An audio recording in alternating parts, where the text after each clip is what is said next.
So, Robin, we all know you're a successful cricketer. We've all seen you playing. So, before we dig into that, I wanted to know how you started your journey as a cricketer. Like, what influenced you, and how you started playing domestically first and then internationally. Oh man, it's how much time do you have? I have a lot of time. So basically, I think cricket was obviously a gift from God that I kind of recognized very early in my life. In fact, through my first memory of myself, my first conscious memory of myself as a human being is of me playing cricket. My mom throwing the ball to me and me playing it with a broken plastic bat. Wow. My mom actually has a picture of that day. Really? Yeah, it's weird. She has that, and so I knew that cricket is something I'll always do. My parents actually made me play tennis first as a sport. Oh. Because my dad, actually a former international hockey referee, he played hockey as a sport as well. And within the sport of, I think, team sport, and within sport in India in general, there are different dynamics at work. So he felt that playing an individual sport is better than playing a team sport because everything is in your hands. So he wanted me to play an individual sport, so he made me play tennis. But a year into playing tennis, I was 6 years old when they made me start. But a year into playing tennis, I went to my mum, opened up a newspaper. It's called the Indian Express. Oh, okay. I went to the city sports section. I told her, I want to go to that academy. And my mum was like, what is wrong with this kid? 7-year-old, he's not gone out to play with his friends. He's come out here with a newspaper and telling me he wants to go to that academy. So a day later, I saw the first pair of gloves in my life. My dad brought home a yellow color pair of yellow of all colors. Not even white, yellow. Yellow color pair of cotton gloves. And I was so excited. And I think 2 days later, we went and picked up some equipment for me. And then I joined the camp. I was 7 years old.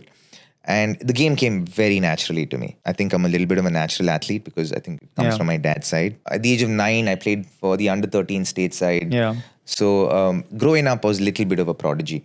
So much so that, a lot of parents whose kids I played cricket with and who are my age would often complain that I'm overage because I was, I don't know, big boned as a kid. After a certain age, between the ages of 10 and 13, I went through epilepsy. Was on steroids for 3 years. And in doing so, I ended up putting on a lot of weight.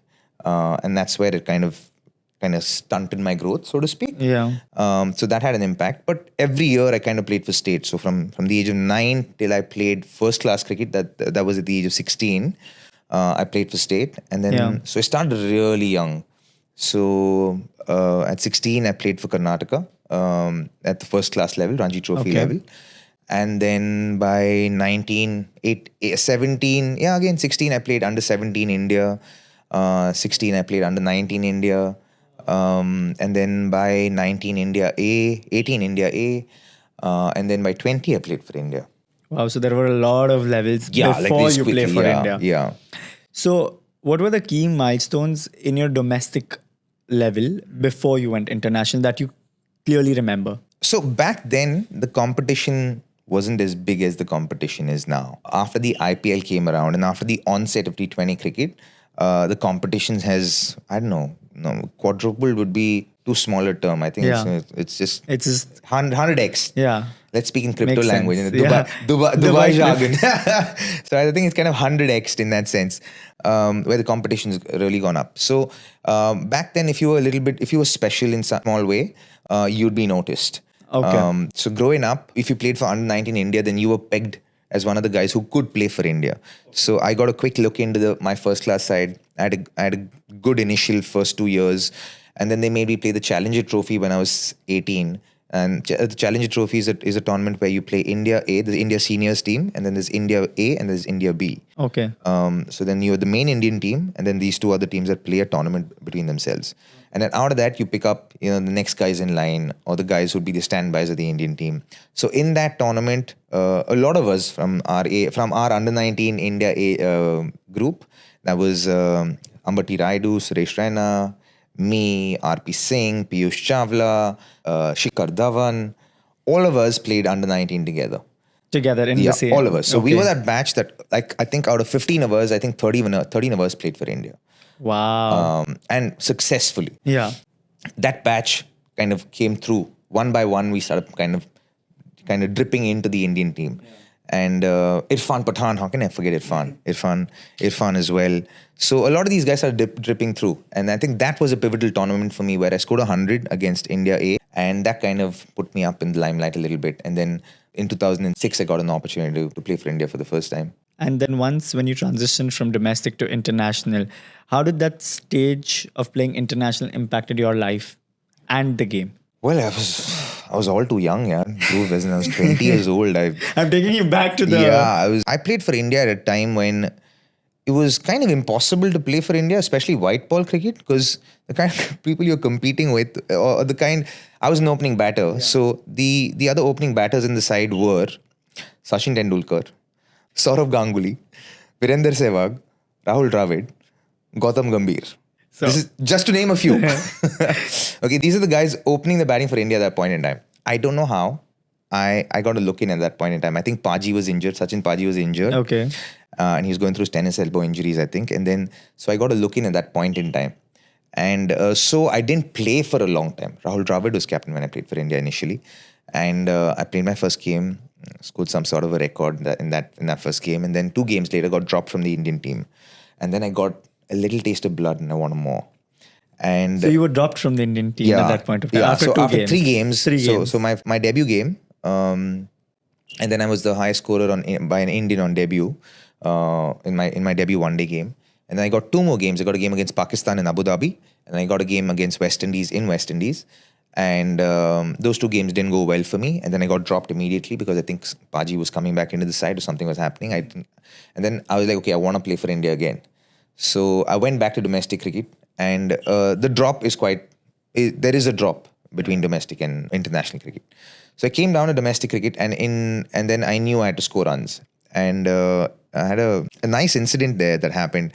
Venkatesh Prasad was our Ranji Trophy coach at that point in time. I remember the first game I didn't get runs. The second game was against Haryana. I scored a 50 in the first innings. And, Venki called me up to his room. So I went to his room. And Venki was a proper traditional kind of coach, very disciplined, but very passionate about the game and came through. So he called me to his room and he said, Rob, you just played for India and you've just gotten dropped from the Indian team. So what are your plans? I was like, yeah, I certainly want to make a comeback. So he was like, okay, so how will you make a comeback? I was like, I have to score runs. So like, okay, let's have a look at where you are in the run scorers chart. So this is the second game of the Ranji Trophy. He downloaded and printed out a copy of the top 100 run scorers in Ranji Trophy in the first 2 games. So he showed me the list and he said, your name is flipped. Your name is flipped. Oh, your name's here. Oh, you're 47th highest run scorer in the Ranji Trophy right now. And he was like, where do you want to be? So I was like, I want to be at the top. I want to be number 1 top scorer. I want to be top scorer for Ranji Trophy in runs. So like, okay, so how will you do that? So like, I got to put my head down and score runs. He's like, okay, get to it. And that was all I needed, man. I went back in the second innings of the game. I got 100. And then in that tournament, in Ranji Trophy, I top scored Ranji Trophy. I scored, I think, 850 runs. Scored 500s in the Ranji Trophy. And by the time we reached the semi-finals of the Ranji Trophy, I made a comeback into the Indian team. Wow. And for me, today when I look back at it, it's about how you draw inspiration from, and I could very easily at that point could have taken it as, why the heck is he showing me how badly I'm doing? Yeah. And taking it on my ego. Yeah. But I said, hey, I was able to look at the intention of his intention of why he was sharing that with me. He wanted good for me, but he had his way of putting that across to me. Yeah. And then it was up to me to take it in the right sense and say, you know what, I'm going to do this.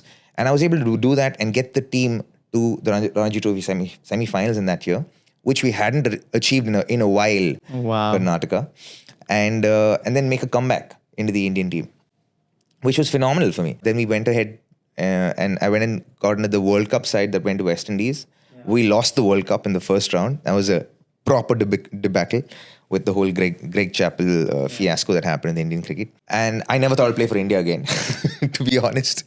But sure enough, 4 months later, I was lifting the World Cup.